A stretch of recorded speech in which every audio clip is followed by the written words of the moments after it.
শহীদ আবরার আমাদের ভারতীয় হেজেমনির বিরুদ্ধে স্বাধীনতার প্রতীক, আর শেখ মুজিবুর রহমান স্বৈরাচারের প্রতীক। শেখ মুজিবুর রহমান হাসিনার ফ্যাসিবাদের আইকন, কাজেই একজন স্বৈরাচারের প্রতীক, যিনি স্বাধীন বাংলাদেশের প্রথম স্বৈরাচারী শাসক এবং যিনি শেখ হাসিনার ফ্যাসিবাদের প্রতীক, তার নামে কোন রাস্তা থাকতে পারে না, কোন স্থাপনা থাকতে পারে না।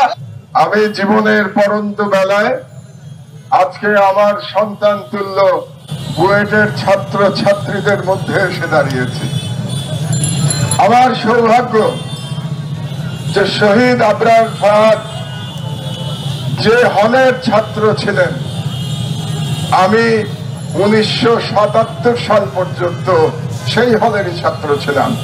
আমি শেরেবাংলা হলের ছাত্র ছিলাম এবং আমি গর্বিত যে শহীদ আবরার পরবর্তীতে যে হলে আছে সেই হলের সাথে আমার 4 বছরের স্মৃতি জড়িয়ে আছে।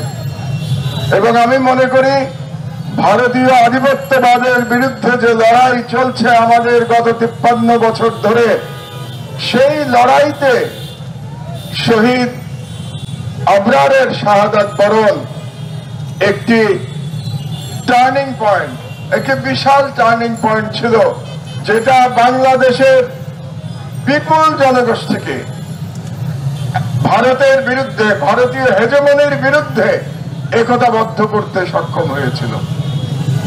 আমরা এই শহীদ আবরারকে আগামী 100 বছর পরে স্মরণ করতে চাই যে সে বাংলাদেশের একজন অসামান্য বীর ছিল, যেমন করে আমরা তিতুমিরকে স্মরণ করি। আবরার আমাদের বুয়েটের তিতুমির, আমাদের যেন এটা মনে রাখি আমরা। তিতুমির হল তো আমাদের শেরেবাংলা হলের পাশেই, তবে আবরারকে মনে রাখতে হবে আমাদের এই শতাব্দীর বুয়েটের তিতুমির হিসেবে। এই কারণে আপনারা অনেকেই জানেন যে গতকাল জেল থেকে বেরিয়ে আমি প্রেস ক্লাবে আমার প্রথম রাজনৈতিক ভিশন সেই বক্তব্য প্রদান করেছি গতকাল। সেখানে আমি 7 দফা দাবি করেছি ডক্টর ইউনূসের সরকারের প্রতি। সেই 7 দফা দাবির মধ্যে অন্যতম দাবি হচ্ছে শহীদ আবরারের নামে বঙ্গবন্ধু অ্যাভিনিউকে নামকরণ করতে হবে। এর নাম করতে হবে শহীদ আবরার অ্যাভিনিউ। কারণ শহীদ আবরার আমাদের ভারতীয় হেজেমনির বিরুদ্ধে স্বাধীনতার প্রতীক, আর শেখ মুজিবুর রহমান স্বৈরাচারের প্রতীক।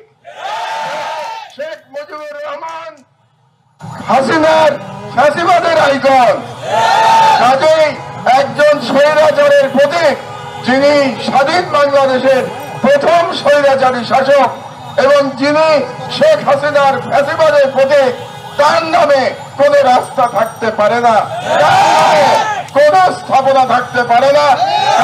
আবারও আমি আমার প্রিয় বিশ্ববিদ্যালয়, যেখানে আমার প্রথম বিশ্ববিদ্যালয় লেভেলের পড়াশোনা শুরু হয়েছিল, সেই বুয়েটের সামনে দাঁড়িয়ে আমি দাবি জানাচ্ছি আবারও প্রফেসর ইউনূসের কাছে, আপনি অনতিবিলম্বে বঙ্গবন্ধু অ্যাভিনিউকে শহীদ আবরার অ্যাভিনিউ নামকরণ করুন। আপনাদেরকে একটা পুরনো ইতিহাসের কথা বলি। আমি বৃদ্ধ মানুষ তো, পুরনো কথা মনে পড়ে যায়। 15ই আগস্ট 1975 আমি তখন বুয়েটে কেমিক্যাল ইঞ্জিনিয়ারিং এর 3rd ইয়ারের ছাত্র। সকালে আমার মনে আছে আমার পাশের রুমের যে ছেলেটি ছিল আমার 1 বছর জুনিয়র, সে এসে আমাকে ঘুম ভাঙিয়ে বলল, মাহমুদ ভাই ঘুম থেকে ওঠেন, স্বৈরাচারের পতন হয়েছে। আমরা তখন বন্ধু বান্ধবরা মিলে এই এসএম হলের সামনে দিয়ে হাঁটতে হাঁটতে আমরা শাহবাগের দিকে যাত্রা শুরু করেছিলাম।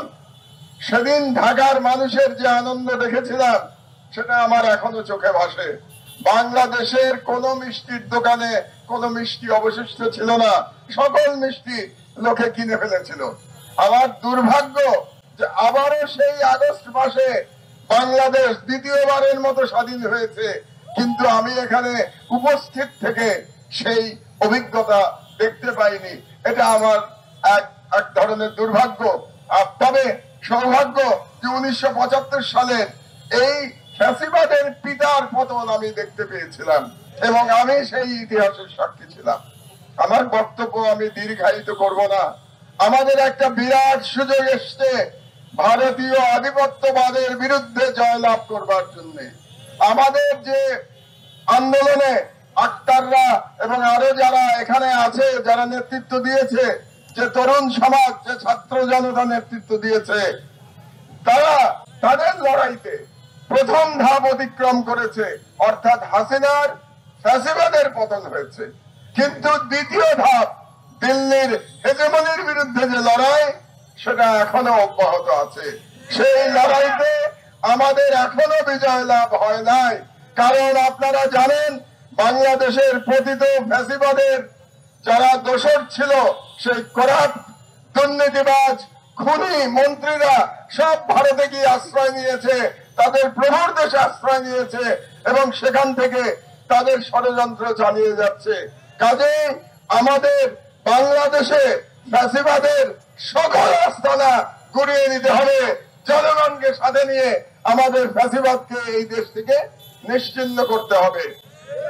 আমার বয়স হয়েছে, আমার 71 বছর বয়স হয়েছে, কিন্তু আপনাদের সাথে আজকে তরুণদের সাথে আমি দাঁড়িয়ে বলতে চাই যে আমাদের প্রতি আপনারা, আমার প্রতি আপনারা যে ভালোবাসা দেখিয়েছেন, সেই ভালোবাসার ঋণ হিসেবে আমি বলতে পারি যে বাকি জীবন যেন এই তরুণদের পাশে থেকে আমি ভারতীয় ফ্যাসিবাদের বিরুদ্ধে আমার লড়াই চালিয়ে যেতে পারি, যে লড়াই আমি গত 18 বছর ধরে আমার সাধ্যমতো আমি চালিয়ে যাচ্ছি। তো কাজেই আমি এই সরকারকে প্রথমেই বলেছিলাম যে আপনারা বিপ্লবকে ধারণ করুন, বিপ্লবকে ধারণ করে আপনারা বিপ্লবী সরকার হন। আপনারা কোন অন্তর্বর্তীকালীন সরকার হবেন না।